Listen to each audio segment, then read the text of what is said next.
Hats off to you. ఎందుకు అంటే power star అనుకుంటూ సినిమా థియేటర్ దగ్గర ఉర్లుకుంటూ జైలు కొట్టిన వ్యక్తి అదే పవర్ స్టార్ తో pan India level movie, most anticipated movie, most hyped movie, అసలు మూవీ రిలీజ్ కాకముందే ఒక పాజిటివ్ బజ్ ఇంత క్రియేట్ చేసింది మీరు. Hats off bro. ఈ స్టోరీ అనేది ఇన్స్పిరేషన్ కన్నా తక్కువ ఇంకేమీ లేదు. ఇంకో ఇన్స్పిరేషన్ స్టోరీ అనేది మనం చెప్పలేం కూడా. ఇప్పుడు స్టోరీ పరంగా చెప్పాలి అనుకుంటే కనుక స్టోరీలో కొంచెం కనెక్టివిటీ అనేది మాత్రం మిస్ అయింది అనిపించింది. కొన్ని లాజిక్స్ కూడా మిస్ అయితే అనిపిస్తుంది.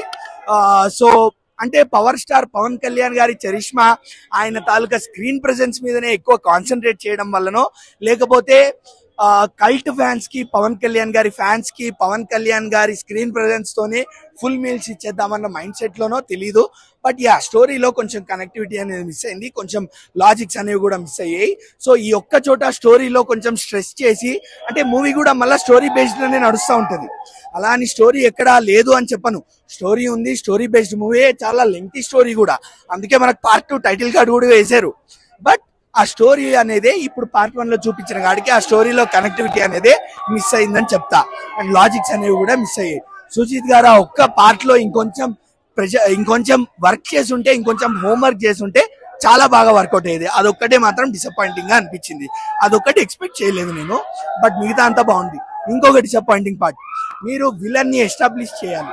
ఇలాంటి ఒక పెద్ద సినిమాలో ఇమ్రాన్ హాష్మి లాంటి క్యారెక్టర్ ని మీరు పెట్టినప్పుడు, ఆయనకి ఒక ఇంట్రొడక్షన్ సాంగ్ మనకి రిలీజ్ అయినప్పుడు, ఆయనకు ఒక సపరేట్ బీజిఎం పడ్డప్పుడు, విలన్ ఎస్టాబ్లిష్మెంట్ అనేది టాప్ నాచ్ ఉండాలి. ఎక్కడ విలన్ అనేటోడు తక్కువ కాకూడదు. బట్ ఇందులో విలన్ అనేటోడు మాత్రం నాకు ఇక్కడ ఎస్టాబ్లిష్ అయినట్టు కనిపించలేదు. ఇమ్రాన్ హాష్మి ఎస్టాబ్లిష్ కాలే, చాలా వీక్ గా కనిపించారు స్టోరీలో. అందుకే చెప్తున్నా, కేవలం పవర్ స్టార్ పవన్ కళ్యాణ్ గారి మీద ఫోకస్ పెట్టే సినిమా తీయడం జరిగింది, కానీ ఎక్కడ స్టోరీ మీద అంత కాన్సన్ట్రేషన్ అనేది లేకుండే. అదొకటి పెద్ద మైనస్ అని చెప్తాను నేను. అందుకే అబోవ్ యావరేజ్ సినిమా. ఓ తురుం బాగుంది, తోపు, బ్లాక్ బస్టర్, ఈ మాటలన్నీ వద్దు, సినిమా మాత్రం బాగుంది. ఇలాంటి యాక్టర్స్ ఏంటి అంటే బ్రో లెజెండరీ స్టేటస్కి వెళ్ళిపోయారు. సినిమాలు తీస్తారో లేదో తెలీదు, వాళ్ళు ఉన్నన్నాళ్ళు ఈ వైబ్ ఎంజాయ్ చేయండి, ఈ సినిమాల్ని ఎంజాయ్ చేయండి అంతే. తమన్ గారు మీకు ఏం చెప్పాలో నాకు అర్థం కావట్లేదు. అసలు పూనగాలు తెప్పించారు మీరు. ఇప్పుడు మేము కూడా మీసం తిప్పుతాం, మేము తిప్పుతాం మీసం. ఎవరు అనిరుద్ధ్, ఎవరు ఏది జైలర్, ఏంది విక్రమ్, మేము తిప్పుతాం. ఇప్పుడు బరాబర్ తిప్పుతాం మీసము. కొన్నిదేళ్ల తమన్, ఆయన బాలయ్యతో సినిమా తీస్తే నందమూరి తమన్, ఇప్పుడు పవన్ కళ్యాణ్ తో సినిమా తీశారు కొన్నిదేళ్ల తమన్. బ్రో ఆ బ్యాక్గ్రౌండ్ మ్యూజిక్ ఏంది బ్రో, ఒక ర్యాప్, అలానే ఒక మాస్, ఇంగ్లీష్ పాటలు అన్ని కలిపి, పైగా vintage shorts bro. Pawan Kalyan అలా జానీ అనే గన్ను పట్టుకొని, జానీ మూవీ పోస్టర్ గన్ను మీద ఉంటది, ఆ గన్ను పట్టుకొని నడుచుకుంటూ వస్తుంటే look at your face in the mirror, ఈ వింటేజ్ బీజిఎం పడుతుంది బ్రో. ఇక మీకే వదిలేస్తున్నా అంతే. 7-8 ఎలివేషన్ సీన్స్ ఉన్నాయి. ప్రతి ఒక్క ఎలివేషన్ సీన్ కూడా ఒక ఇంట్రొడక్షన్ సీన్ లాగానే ఉంటది. అందుకే స్ట్రెస్ చేసి చెప్తున్నా, పవన్ కళ్యాణ్ ఫ్యాన్స్ కి అయితే పండగ సినిమా అసలు. అండ్ జెన్యూన్ మూవీ లవర్స్ కి కూడా పవర్ స్టార్ పవన్ కళ్యాణ్ చూస్తే అయ్యే మున్నాడు రాబోయే అనిపిస్తుంది. అదే అంటే ట్రోల్ చేయాల్సిన అవసరం లేదు బ్రో. నేనైతే ట్రోల్ చెయ్యను. నేను ఆల్రెడీ మీకు చెప్పేసాను ఆ మాట. స్టోరీలో కనెక్టివిటీ లేదు, స్టోరీలో లాజిక్స్ మిస్ అయ్యాయి. సో ఆ స్టోరీ మీద ఎక్కువ కాన్సన్ట్రేషన్ పెడితే బాగుండేది.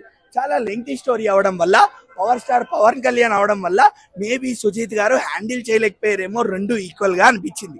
ఎందుకంటే స్టోరీని ఈక్వల్ హ్యాండిల్ చేస్తే పవన్ కళ్యాణ్ గారు తగ్గిపోతారేమో, లేకపోతే పవన్ కళ్యాణ్ గారిని హ్యాండిల్ చేస్తే స్టోరీ తగ్గిపోద్దేమో. సో ఆయన పవన్ కళ్యాణ్ దృష్టిలో పెట్టుకున్నారు, స్టోరీని తగ్గించేశారు అంతే తప్ప. పుష్ప రికార్డ్స్ బ్రో, రేట్లు పెంచి మీరు 1000 రూపాయలు 1500 రూపాయలు పెట్టేస్తే ఏ రికార్డ్ అయినా బద్దలు కొట్టేస్తుంది. ఏ సినిమా అయినా కూడా లిటిల్ ఆర్ట్స్ కి 1000 రూపాయలు పెట్టినా కూడా బద్దలు కొట్టేస్తుంది. ఎక్కడన్నా 1000 రూపాయలు, 500 ఉండే టికెట్. పుష్పకి ప్రీమియర్ షో ఏమో 1000 రూపాయలు. ఫస్ట్ డే నుంచి 1 వీక్ షోస్ కూడా 800-700 ఉండే. బ్లాక్ లో కాదు, జెన్యూన్ టికెట్ ప్రైజెస్ అవి, Book My Show ticket prices. ఓజీకి ప్రీమియర్ ఒకటే 800, ఈ రోజు నుంచి 450 in multiplexes. So yeah fine. Records గురించి మాట్లాడదామంటే రికార్డ్స్ ఏది బద్దలు కొట్టదు భయ్యా. టు బి ఆనెస్ట్, ఏ రికార్డ్స్ బద్దలు కొట్టదు. మనం పుష్ప 2 బాహుబలి వరకు వెళ్ళక్కర్లేదు, దాని కింద ఉన్న సినిమాలు కూడా బద్దలు కొట్టదు. RRR కానీ, లేకపోతే బాహుబలి కానీ, లేకపోతే పుష్ప 2 కానీ, లేకపోతే విక్రమ్ కానీ, లేకపోతే మన ఇంకో సినిమా ఏదైతే ఉందో అదేదా కానీ, ఇలాంటి మాస్ KGF కానీ, ఇలాంటి సినిమాలు ఏవైతే వచ్చాయో maybe pre pre pre sales 100 కోట్ల బిజినెస్ అయింది. అంటే power star Pawan Kalyan fans ఒక్కరితో కలెక్షన్లు వచ్చేవి కదా.